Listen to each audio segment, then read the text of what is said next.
Hi అండి, ఈరోజు అయితే మా ఫ్రెండ్స్ అందరూ కలిపి లావులో అయితే చిన్న పండగ అయితే పెట్టుకున్నామండి. అయితే ఈ పండగలో అయితే అందరికీ తెలిసే ఉంటుంది రాజుల బిర్యానీ అని అంటూ ఉంటారు కదా, చాలా ఫేమస్ ఆ బిర్యానీ. అయితే ఈ లావులో అయితే ఈసారి రాజుల బిర్యానీ అయితే ప్లాన్ అయితే చేసాము. ఈ యాజిటీజ్ అయితే మనం చేయలేము, కానీ ఏంటంటే ఫ్లేవర్ ఆ విధంగా అయితే వచ్చింది. టేస్ట్ అయితే చాలా బాగుంది. అయితే ఈ రాజుగారి పొలం ఏ విధంగా చేయాలో ఈ వీడియో అయితే చూద్దాము. వచ్చేసండి. ఫస్ట్గా అయితే తగినంత నూనె పూసుకోవాలి. ఆ తర్వాత కొన్ని మిరపకాయలు వేసుకొని బాగా మగ్గిన తర్వాత అయితే మేము ఈ పార్టీ పెట్టుకున్న సమయంలో అయితే వర్షం అయితే పడ్డదండి. అయితే ఈ వర్షం వల్ల ఈ పొయ్యి అయితే సరిగా మండిది కాదు, ఊదుకోవడానికి సరిపోయేది. అలాగా చూస్తున్నాం కదా పక్కన వర్షం ఎలా పడుతుందో. అయితే ఈ మిరపకాయలు వేసిన తర్వాత కొన్ని ఉల్లిపాయలు అయితే వేసుకోవాలి. అయితే ఉల్లిపాయలు అయితే అన్నీ కట్ చేయాలి, కొన్ని రౌండ్గా వదిలేసి వేసుకోవాలి. అదేవిధంగా మనం బిర్యానీలకు సంబంధించిన బిర్యానీ సామాన్లు ఈ చూస్తున్నారు కదా, బిర్యానీ సామాన్లు అన్నీ వేసాము. అందులో బిర్యానీ సామాన్లు అన్నీ కూడా బాగా వేగనివ్వాలి. ఈ నూనెలోని పచ్చిమిరపకాయలు, మనం వేసిన ఉల్లిపాయలు, బిర్యానీ సామాన్లు బాగా ఎగే వరకు బాగా కలపాలి. చూస్తున్నాను కదా మనం వేసిన సామాన్లు అయితే ఈ పెనంలో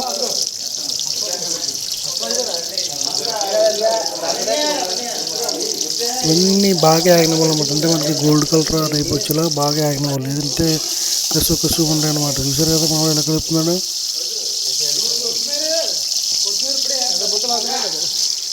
అయితే ఈ మనకి తునికి దగ్గరలో అయితే లావు ఉంటుంది కదా, లావులో అయితే పండుగలు అయితే బాగా ఎక్కువ జరుగుతుంటాయి. ఏవైనా సరే సందర్భం లేకుండా పార్టీ పెట్టుకోవాలంటే మేము లావులోకి వెళ్ళిపోతాం. ఏ పండుగ అయినా సరే ఎక్కడ చేసుకుంటాం, ఎందుకంటే మా తునికి బాగా దగ్గర. అదేవిధంగా అన్ని ఫెసిలిటీస్ బాగుంటాయి, వర్షం పడ్డా ఏం పడ్డా సరే.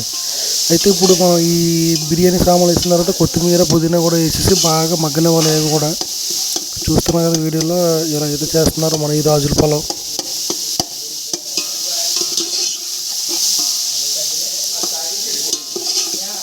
బాగా మగ్గిన తర్వాత దీంతో టమోటా అయితే వేయాలి. టమోటా అయితే చూసారు కదా, టమోటో అయితే వేసారు. ఏ టమోటో ఈ మూడు కూడా మట్లా బాగా వేగనివ్వాలి. ఈ వీడియో చూసినట్టుగా టమాటా వేసినట్టు బాగా కలపాలి, ఎక్కడ కూడా మాడిపోయి వేయకుండా చూసుకోవాలి.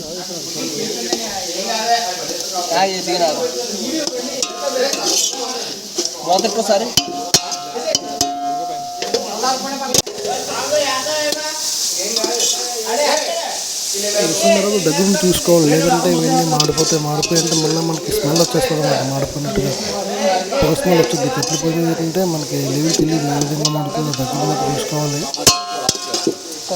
దీని తర్వాత అయితే మరి సాల్ట్ వేయాలి కదా, సాల్ట్ అయితే వేస్తారు, ఉప్పు కూడా వేస్తారు. ఉప్పు కూడా వేసిన తర్వాత బాగా కలపాలి.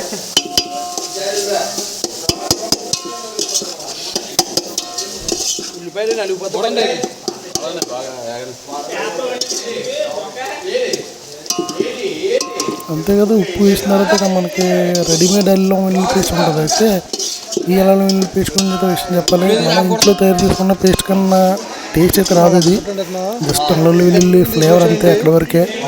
అంతేగాని మనం ఇంట్లో చేసుకున్న టేస్ట్ అయితే ఈ అల్లం వెల్లుల్లి పేస్ట్ అయితే రాదు.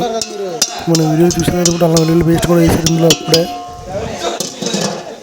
వేసిన తర్వాత ప్లేట్ పెట్టిన బాగా మగ్గినవాళ్ళన్నమాట. ఇవన్నీ కూడా బాగా మగ్గిన తర్వాత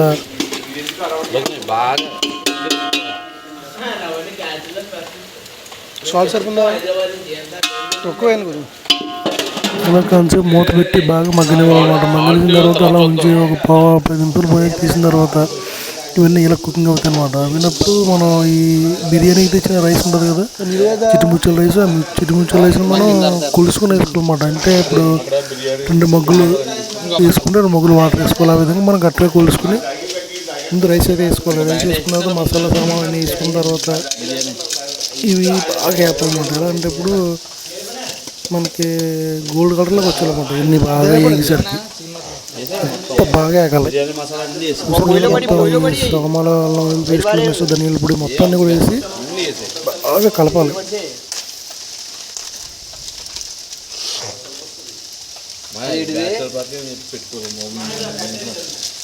ఇప్పుడు మాయా కొద్దిగా కాలిపోతురా రే,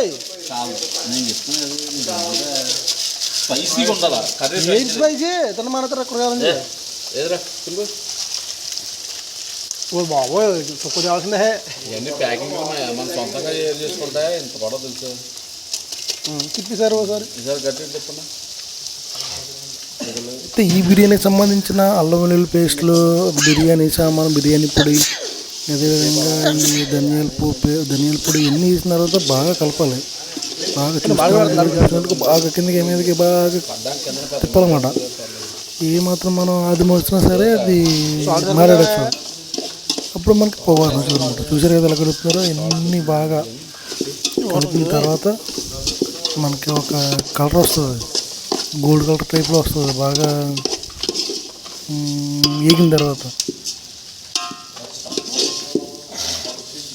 అయితే దీంట్లో కొంచెం కారం కూడా వేసుకుంటే ఇంకా స్పైసీగా ఉంటుంది. అంటే లావుల పార్టీ కదా, కొంచెం స్పైసీగా ఉండాలని చెప్పి మా వాడైతే కొంచెం కారం అయితే వేసాడు. ఏమో బాబు ఈ కారం అయితే చాలా గట్టిగా ఉంటుంది బిర్యానీ. ఈ కారం దాన్ని ఈ మసాలా పొళ్ళు బాగా ఎక్కువయ్యి అంటే ఈ మాత్రం స్పైసీ లేకపోతే ఈ వర్షంలో బాగోదు కదా. దానివల్ల కారం వేసి మళ్ళీ బాగా కలిపిన తర్వాత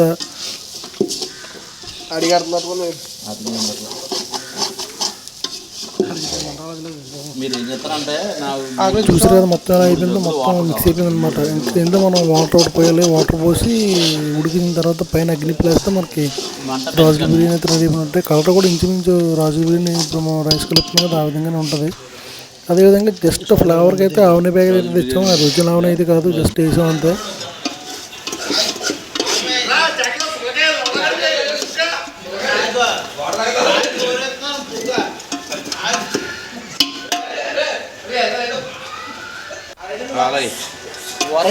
ఇప్పుడైతే మనం ఇందాక ఎన్ని కేజీలు రైస్ అయితే వేసామో అంటే దాంతోనే కొలుచాం. మనం వాటర్ పోస్తాం దాంతోనే కొలుచాం కాబట్టి వాటర్ కూడా దాంతోనే పోయాలి. అంచనాగా చూసుకొని మనం వాటర్ అయితే పోసుకోవాలి. ఇప్పుడు మనం అవి ఒక జగ్గు వచ్చేది అంటే 2 జగ్గులు వాటర్ పోయాలన్నమాట. వాటర్ పోసిన తర్వాత బాగా ఉడికించాలి.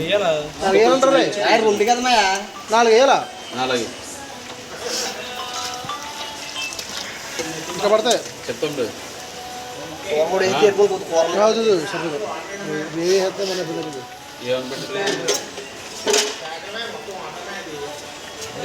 అదే అది సిగ్నేచర్ అంటే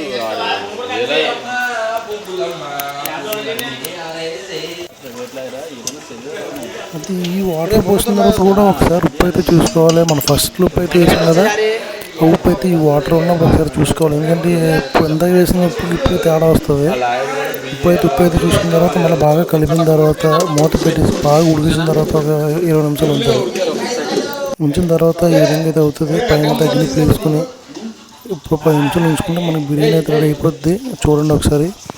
చూసారు కదా మనకి బిర్యానీ అయితే ఈ విధంగా రెడీ అయింది. టేస్ట్ అయితే చాలా చాలా బాగుంది. మీరు కూడా ఎప్పుడైనా సరే ఈ రాజుల బిర్యానీ ట్రై చేస్తే కామెంట్ అయితే చేయండి.